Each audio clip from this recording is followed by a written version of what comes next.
PTI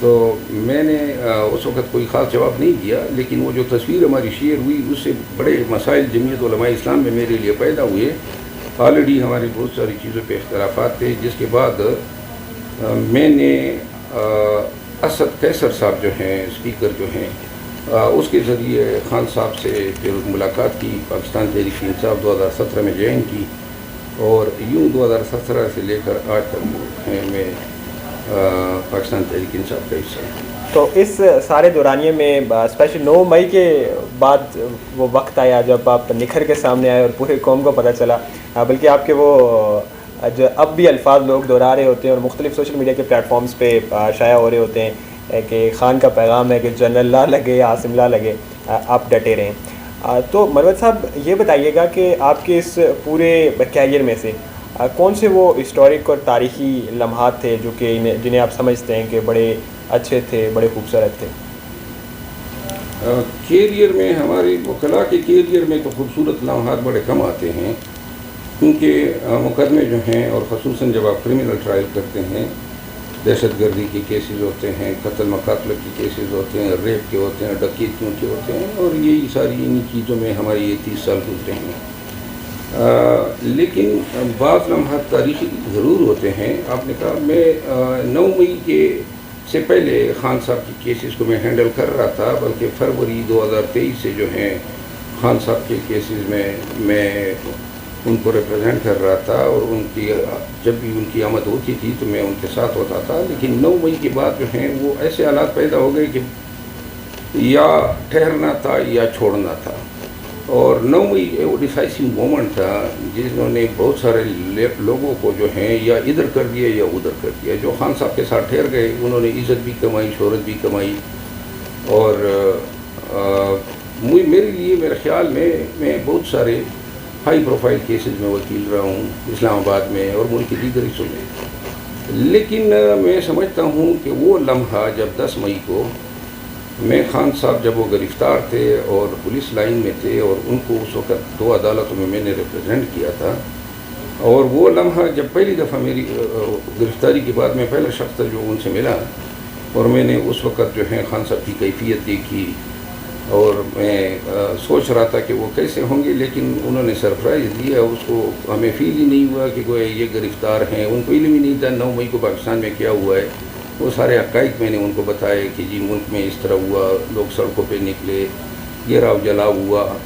تو یہ وہ میں ریکلیکٹ کرتا ہوں اس روز کی ہماری جو گفتگو شنید ہوئی تھی، جو خان صاحب کا رد عمل تھا، اور پھر جو عدالت میں اس روز جو ہے ہماری گرما گرمی ہوئی تھی۔ That was a very historical moment. آپ کے لیے وہ ہسٹوریکل مومنٹس تھے۔ اچھا، کیا سمجھتے ہیں 9 مئی ہوا، پاکستان تحریک انصاف کا حشر نشر ہی تبدیل ہو گیا، پورے 80 ڈگری میں سارے حالات تبدیل ہو گئے۔ آپ کو کیا لگتا ہے 9 مئی کے پیچھے کے محرکات اصل کیا تھے؟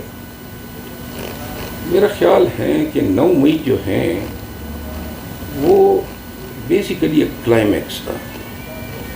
16 مہینوں سے جو پاکستان تحریک انصاف اور پی ڈی ایم گورنمنٹ اور اسٹیبلشمنٹ کے مابین جو فاصلے بن چکے تھے، اور رجیم چینج کے نتیجے میں اس کے بعد جو ہیں آپ نے دیکھا سوشل میڈیا پہ، بالخصوص ٹویٹر پہ جو ہیں وہ بالکل اوپن وار جنگ کی سی کیفیت ہوا کرتی تھی۔ پاکستان تحریک انصاف جو ہیں اور اسٹیبلشمنٹ اور پی ڈی ایم، پھر جو یہ گزشتہ سال مئی میں واقعات ہوئے جو پاکستان تحریک انصاف کے ساتھ جو ہیں ابتدائی زیادتیوں کا آغاز کیا گیا، تو اس وقت پاکستان تحریک انصاف نے جو ہے بہت ہی زیادہ افینسو کورس اڈاپٹ کیا، جس کے بعد جب وزیر آباد کا واقعہ ہوا، اس دوران جو ہیں ارشد شریف جو ہیں ان کو شہید کیا گیا۔ پھر وزیر آباد کا جو واقعہ ہوا، تو وزیر آباد کے واقعے میں وہ جو لفظی جنگ تھی اس نے کچھ نیا رخ اختیار کر لیا۔ ہماری جو پی ٹی آئی کی، پاکستان تحریک انصاف کی جو اس دوران جو ہیں ریئیکشن تھا، وہ ریئیکشن جو ہیں اور پھر ٹویٹر پہ یا سوشل میڈیا پہ جو پاکستان تحریک انصاف کے ورکر ٹرینڈ چلانے لگے، ان چیزوں نے جو ہیں بہت ہی زیادہ فاصلے پیدا کر دیے، نفرتیں پیدا کر دی، اور پاکستان تحریک انصاف کو جو ہے اسٹیبلشمنٹ ایک سیاسی پارٹی کے طور پہ نہیں بلکہ ایک ملک دشمن ایک ادارے کے طور پہ دیکھنے لگی.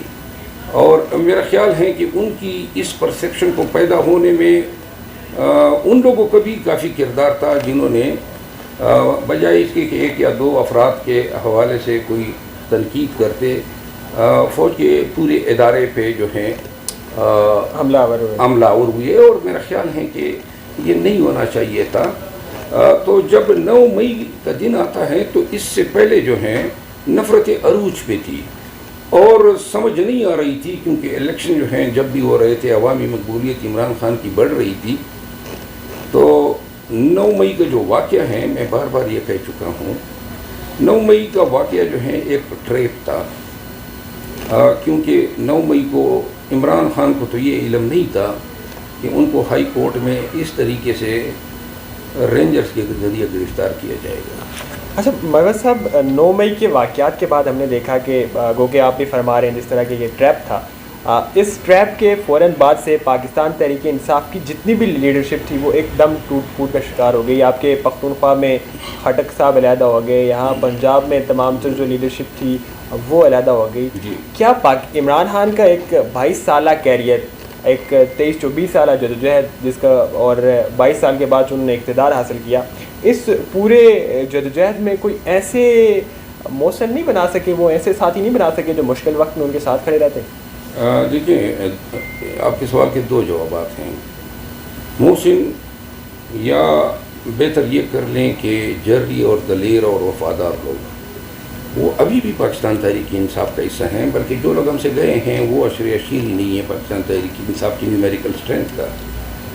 لیکن آپ کی اس بات سے اس حد تک میں ایگری کروں گا کہ جو لوگ گئے ہیں بحیثیت ایک لے مین کی یا ایک وکیل کے، ہم نے بھی ان کے بڑے بڑے، ان کو برج سمجھا تھا، ان کو بڑے بڑے لیڈر سمجھا تھا. ہمارا خیال تھا کہ شاید یہ کردار کے لوگ ہوں گے جو کریج دکھائیں گے.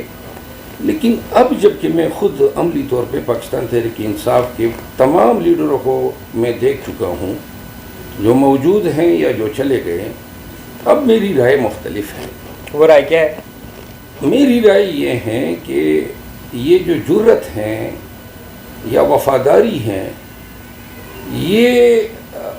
یہ جو ہیں، آپ جتنے بڑے ہوتے ہیں اس سے آپ کا پتہ نہیں چلتا ہے کہ آپ دراصل اندر سے کیا ہیں، کتنے چھوٹے آدمی ہیں یا کتنے بڑے آدمی ہیں. آج میں یہ سمجھتا ہوں کہ 9 مئی کے بعد قوم کو ڈرایا گیا اور پاکستان تحریک انصاف کو توڑنے کی کوشش کی گئی. جو لوگ چلے گئے وہ لوگ میرا خیال ہے کہ اگر غیرت، عزت یا پھر ذاتی تشخص کی کوئی احساس ہو کسی کے پاس، تو جو ان کی نسلیں ہیں وہ بھی شرمندہ رہیں گی، اپنے اخلاق سے اپنے ناطے نہیں جوڑیں گی. مثال میں آپ کو دیتا ہوں محمود خان کی. اور دیکھیں نا، غلطیاں ہوئی تھی، بالخصوص میں یہ سمجھوں گا کہ محمود خان جیسے آدمی کو وزیر اعلیٰ بنانا، بزدار جیسے بندے کو وزیر اعلیٰ بنانا، کیا یہ عمران خان کی سیاسی غلطیاں تھیں؟ میں سمجھتا ہوں کہ بہت ساری غلطیاں پاکستان تحریک انصاف سے ہوئی ہیں. آپ اس کو عمران خان صاحب کی غلطیوں سے تشبیہ دیں یا پاکستان تحریک انصاف. عمران خان صاحب کی غلطیوں کے بارے میں یہ تاثر دیا جاتا ہے، ان کے مخالفین یہ رائے بھی دیتے ہیں کہ عمران خان کی غلطیوں میں جو انفلوئنس تھا وہ ان کے گھر سے تھا، بشرا بی بی کا تھا. یہ تاثر کس حد تک دے؟ دیکھیے جی، جب یہ وزیر اعلیٰ پرویز خٹک کو بنایا اس وقت تو بشرا بی بی نہیں آئی تھی نا.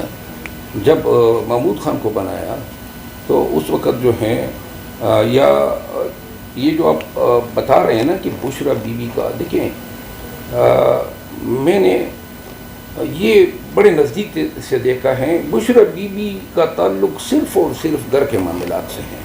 سیاسی طور پر اگر اس کا کوئی کردار ہوتا تو خان کے اندر جانے کے بعد ہمارے سامنے آ جاتا. کوئی سیاسی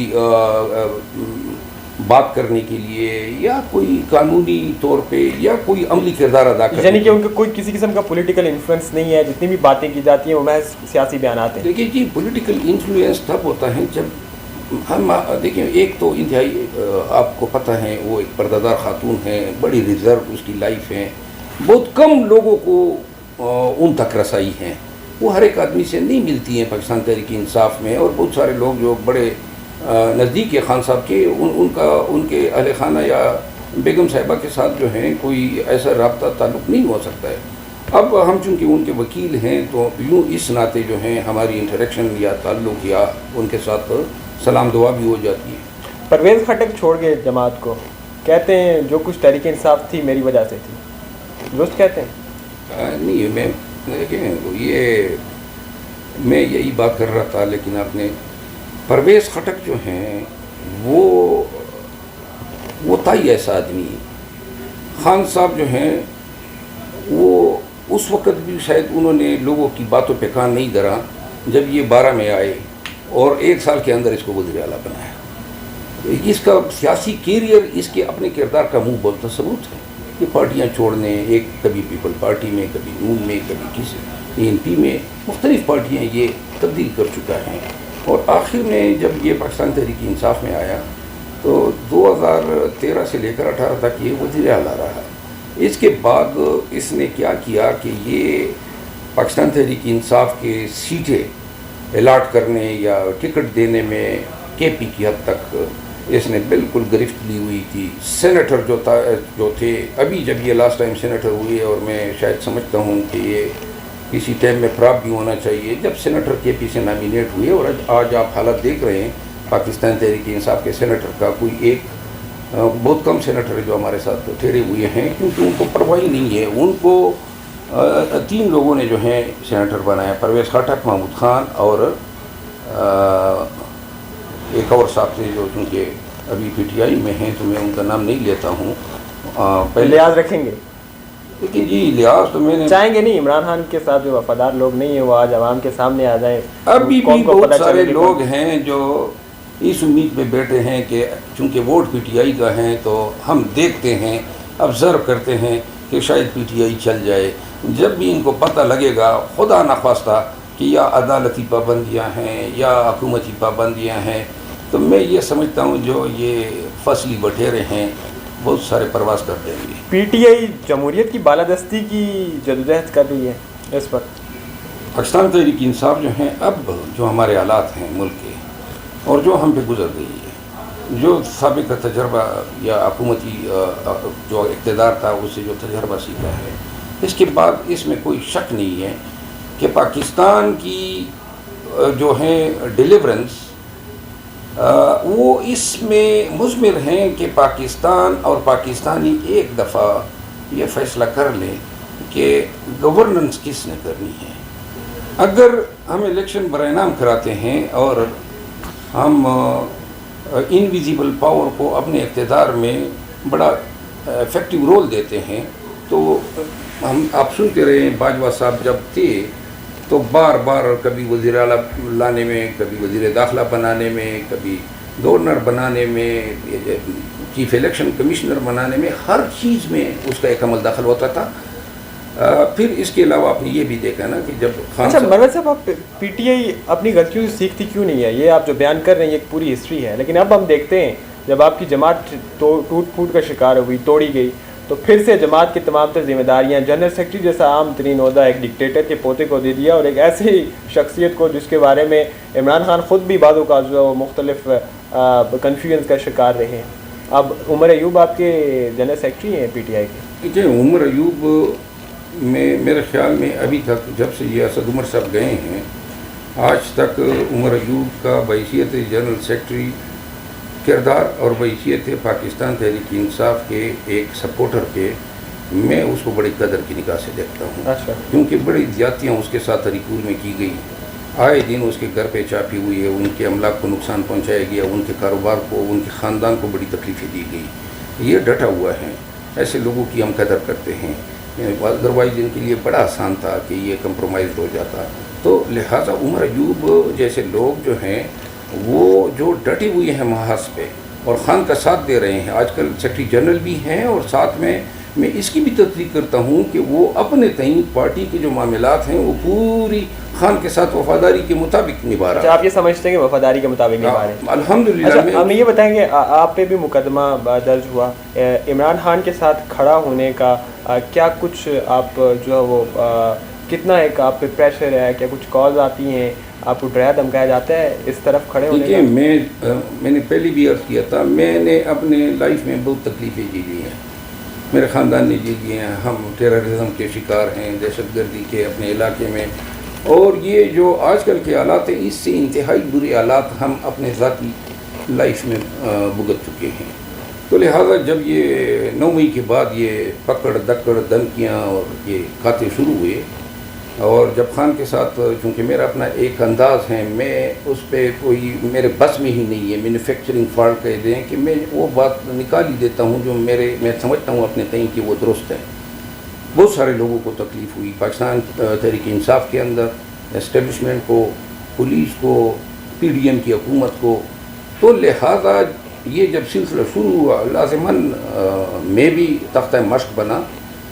لیکن میرا خیال ہے کہ کوئی ایک ریموٹ بھی پاسبلٹی یہ نہیں تھی کہ میں کسی چیز پہ یا ڈر جاتا، کیونکہ آپ کو میں نے فیملی باہر بھیج دی تھی تاکہ وہ بچی رہے، سیف رہے، اور خود جو ہے میں ہر وقت آج بھی الحمدللہ ہر قسم کی قربانی کے لیے تیار ہوں. مجھے یہ علم نہیں ہے کہ میں راستے میں جاؤں کوئی گولی مار دیں، پرواہ نہیں ہوگی. اس جد و جہد میں یا اس کاز میں اگر یہ کوئی کسی طریقے سے کسی مومنٹم کا باعث بن سکتی ہیں تو بہت صد و خوشی جو ہے قربانی دینے کو پی ٹی آئی کے جتنے بھی مخالفین سیاسی جماعتیں ہیں وہ ہمیشہ عمران خان پہ اسی بات پہ ہمیشہ تنقید کرتی رہی ہیں کہ عمران خان جو ہے وہ اپنی اولاد باہر رکھ کے یہاں پہ عام عوام کو دعوت دیتے ہیں کہ آئیں ہمارے لیے لڑیں، ٹھیک ہے، میرے اقتدار کے لیے لڑیں. تو آپ بھی کہہ رہے ہیں کہ آپ نے فیملی باہر بھیج دی تھی. تو اس سارے سینیریو میں اب آپ کو کیا لگتا ہے کہ حالات کس طرف جائیں گے؟ دیکھیں، یہ جو آپ ہنسے ہیں نا، اس ہنسی میں ہمارے ملک کی حالت کا جواب ہے. کیوں کر میں اپنی فیملی کو سیکیورٹی کی وجہ سے باہر بھیجوں؟ یہ کس طرح کا ملک ہے؟ کیوں کر میرے ذہن میں یہ خدشے پیدا ہو رہے ہیں کہ مجھے انہی سے خدشے ہیں جنہوں نے مجھے سیکیورٹی دینی ہے. پاکستان میں آپ نے دیکھا کس درندگی کے ساتھ قانون کا گلا گھونٹا گیا، کیا کیا نہیں کیا گیا. کوئی چیز ہے جو رہ گئی ہے؟ پاکستان تحریک انصاف کے جو وفادار تھے ان کی وفاداریاں توڑنے کے لیے کون کون سے ہتھ کنڈے استعمال نہیں کیے گئے. جہاں تک بات ہے خان صاحب کے بچوں کی، یا میں نے اپنے بچے باہر بھیجے، میں نے بھیجے، یہ دین بھی یہ تربیت دیتا ہے کہ آپ اپنے حفظ ما تقدم کے طور پہ آپ اپنا بندوبست کریں حفاظت کے لیے. خان صاحب کے بچے آج تو نہیں گئے ہیں، وہ تو پلے بڑے ہیں اپنی ماں کے ساتھ ہی اپنی زندگی گزار رہے ہیں. پاکستان کے حوالے سے ان کا یہ قصور نہیں ہونا چاہیے کہ وہ عمران خان کے بیٹے ہیں. اور چونکہ وہ اگر یہ ہوتا کہ ان کی وہ ماں باپ دونوں پاکستانی ہوتے اور ادھر رہائش رکھتے اور پھر انہوں نے وہاں پہ رہائش رکھی ہوتی جس طرح یہ نواز شریف نے اور اس کے بیٹوں نے رکھی ہوئی ہے. اچھا مروت صاحب آگے بڑھتے ہیں، ہمیں یہ بتائیں کہ عمران خان کے ساتھ آپ کی ملاقاتیں ہو رہی ہیں جیل میں، کیا ان کی سچویشن ہے؟ مطمئن ہیں، ڈٹے ہوئے ہیں؟ اور بعض اوقات لوگ خبریں دے رہے ہوتے ہیں کہ وہ داڑھی رکھ رہے ہیں یا رکھ لی ہے، کیا حالات ہیں؟ میں یہ سمجھتا ہوں، اور ایک دفعہ میں جب جاؤں گا تو میں خان صاحب کو بتاؤں گا بھی، جب بھی کوئی ملاقات کر کے آتا ہے تو ملاقات کے بعد ہر ایک اپنی سمجھ کے مطابق بیان دے دیتا ہے، جس سے کنفیوژن پیدا ہو رہی ہے، اور اس لیے ہم اس کو اسٹریم لائن کریں گے. خان صاحب جو ہیں، میں ملا ہوں سیکیورٹی کے حوالے سے، ہیلتھ کے حوالے سے، خوراک کے حوالے سے، ان سے اس میں جیل کی ان کی کنڈیشن کے حوالے سے، سیل کے حوالے سے تمام چیزوں کا جائزہ لیا، ان سے ان کی رائے میں نے جانی. میں فی الوقت جب موجودہ حالات میں آپ کہہ سکتے ہیں کہ میں خان صاحب کے اس کی اطمینان پہ میں بھی مطمئن ہوں، اور میں نے بھی یہ چیز چیک کی ہے کہ جیل کی اتھارٹیز خود ایکسٹرا کاشیس ہے اس کی سیکیورٹی کے لیے، اس کے خوراک کے لیے، حتیٰ کہ جو ہے یہ جو اس کے چپل ہیں ان چپلوں تک بھی کسی کی رسائی نہیں ہے کہ کوئی جو ہے یعنی حکام کی جانب سے انہیں جتنی بھی سیکیورٹی پرووائڈ کی گئی ہے اس پہ آپ مطمئن ہیں؟ جو ہم نے دیکھی ابھی تک میرا خیال ہے، اور جو کیمرہ لگا بعد میں ہم نے اس پہ اعتراض اس لیے نہیں کیا کیونکہ وہ کیمرے کی وجہ سے ہمیں یہ تسلی ہے کہ یہ کیمرے کی اگر کوئی خدا نخواستہ کوئی بھی اس تک رسائی لینا چاہتا ہے تو وہ کیمرے میں ریکارڈنگ ہوگی، اور اگر اسلام آباد ہائی کورٹ کی طرح یا جوڈیشل کمپلیکس کی طرح کسی نے یہ کیمرے چرانے کی کوشش کی تو ہمیں شناخت کرنے میں آسانی ہوگی۔ اچھا، ہمیں یہ بتائیں کہ عمران خان فائنلی کب تک باہر آ رہے ہیں؟ ہاں، یہ سوال آپ کا بڑا مشکل ہے۔ عمران خان جو ہیں اس کی رہائی کا دار و مدار جو ہیں وہ عدالتوں کے انصاف کرنے پر ہیں۔ کیا عدالتیں انصاف کر رہی ہیں؟ فی الوقت تو مجھے نظر نہیں آ رہا ہے۔ چیف جسٹس نئے قاضی فائد عیسیٰ آئے ہیں، جمہوریت کے بارے میں ان سے لوگ بڑی امیدیں رکھ رہے ہیں، ان کا ایک ٹریک ریکارڈ بھی ہے، کچھ فیصلے بھی ہیں، ان سے کوئی امید ہے انصاف کریں گے؟ میری ذاتی امید ہے، میں ان کو بڑے ہی قدر کی نگاہ سے دیکھتا ہوں، ایکسیپٹ ون تھنگ کہ وہ غصے کے یا تھوڑے سے وہ زیادہ وکلاء کے ساتھ، جب ہم وکلاء ان کے سامنے ہم آرگومنٹس کرتے ہیں تو وہ ذرا بندیال صاحب کے مقابلے میں وہ ذرا زیادہ شفیق اور متحمل مزاج تھے۔ قاضی صاحب جو ہیں وہ بالکل ٹو دی پوائنٹ جواب چاہتا ہے اور اب سختگیر کہہ سکتے ہیں، لیکن میں ان کو دیکھ رہا ہوں کہ جو ان کا کردار رہا ہے عدالتی فیصلوں کے حوالے سے یا بحیثیت جج، پاکستان کی عدلیہ کو ضرورت ہے کہ یہ جو بے توقیری انہوں نے دیکھی اور سہ رہے ہیں اس کو اٹھانے کے لیے ضرورت ہے ایک مضبوط چیف جسٹس ہو۔ میرا خیال نہیں ہے کہ قاضی فائد عیسیٰ جیسے قد و کاٹ کا شخص جو ہیں وہ جب چیف جسٹس پاکستان ریٹائر ہوگا تو کوئی بے توقیر عدلیہ کو چھوڑے گا، تو لہٰذا آپ کو یہ امید ہے کہ جب قاضی فائد عیسیٰ ریٹائر ہوگا تو ایک لیگیسی ہوگی عدلیہ کی جو کہ اس وقت ختم ہوئی ہے؟ میرا خیال ہے جب وہ صرف عدلیہ کی نہیں بلکہ رول آف لا کے لیے اور سپریمیسی آف کانسٹیٹیوشن کے لیے انہوں نے پاکستان کا نقشہ تبدیل کرنا ہے، اور مجھے ان سے کافی توقعات ہیں۔ جو وکلاء قاضی فائد عیسیٰ صاحب کے فیصلے جنہوں نے پڑھے ہیں اور جو ان کے سامنے پیش ہوئے ہیں اور جو ان کو جانتے ہیں، ان کا اعتقاد مضبوط ہے کہ یہ ایک مضبوط چیف جسٹس ہیں، مضبوط انسان ہے اور مضبوط کردار کا۔ اچھا، 21 اکتوبر کو بھی نواز شریف واپس لوٹ رہے ہیں، پاکستان آ رہے ہیں، کہہ رہے ہیں بہت بڑا استقبال کیا جائے گا، آپ ان کی آمد پہ کیا کہیں گے؟ میرا خیال نہیں ہے کہ وہ جب اپنے بھائی کے دور میں نہیں آئے، پھر ابھی ان کے نیب کے کٹھے دوبارہ کھل گئے ہیں، اگر وہ 21 اکتوبر کو آتے ہیں، جو میرا خیال ہے کہ ان کو آنا چاہیے اگر اس نے سیاست کرنی ہے، کیونکہ 4 سال سے تو نہیں آ رہا ہے۔ اگر یہ کوئی فقید المثال استقبال کی باتیں کر رہے ہیں تو نظر آ جائے گا، لیکن اگر وہ اس طی سوچ کے آ رہے ہیں کہ یہاں آ کے کسی کے ساتھ ملی بھگت کر کے میں دھوکے سے وزیر اعظم بن جاؤں گا، تو میرا خیال ہے کہ اور اگر اس کی کسی سے توقعات بھی ہیں اس حوالے سے، میرا خیال نہیں ہے کہ اب جو ہے داندلی ہو سکے گی، کیونکہ اب اتنا کچھ ہو گیا ہے کہ اگر داندلی کا الزام بھی آئے گا تو لوگ درست سمجھیں گے، تو لہٰذا انٹرنیشنل جو کمیونٹی ہیں وہ بھی بڑی کاشیس ہیں، ان کو بھی نظر نہیں آ رہا ہوگا کہ پاکستان کے عوام اس کو ووٹ دیں گے، کیوں ووٹ دیں گے، کیا نظریہ ہے، کیا اس کی شخصیت ہے، کیا اس کا فلسفہ ہے، نہ اس کی تعلیم ہے، نہ اس نے کبھی 3 دفعہ وزیر اعظم رہا، 3 دفعہ پاکستان کو لوٹا۔ اب تو ان کے چاہنے والے کہہ رہے ہیں کہ 4تھی دفعہ وزیر اعظم بنیں گے، رول آف لا کے لیے، ڈیموکریسی کے لیے بہت بڑی جدوجہد کی انہوں نے۔ جدوجہد لندن میں بیٹھ کے کی ہیں، اگر آپ کو کوئی نظر آئی ہے تو بتا دیں کہ یہ اس کی جدوجہد ہے۔ 4 سال تو اس نے جنابی منفیل میں رہ کے مزے لوٹ کے وہاں پہ رہے، پھر آپ اس کو جدوجہد کہہ رہے ہیں۔ پاکستان میں جمہوریت کے لیے اس کی کیا جدوجہد ہے؟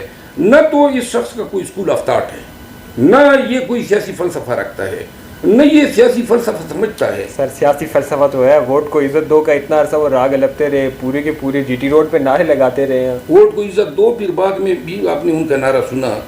آپ نے یہ وہی شخص ہیں جس نے باجوہ کو چیف آف آرمی اسٹاف بنایا، 4 مہینے بعد باجوہ نے ایسے مدبر سیاستدان جس نے دیگر کو سپرسیڈ کرتے ہوئے باجوہ کو چیف آف آرمی اسٹاف بنایا، 4 مہینے بعد ان کو چلتا کر دیا، اور اس کے بعد جب باجوہ کی ایکسٹینشن آئی تو حضرت دوبارہ اس کے ایکسٹینشن میں ان کے سپورٹ پہ پیچھے کھڑے ہو گئے، تو لہٰذا یہ سیاستدان ہو سکتا ہے۔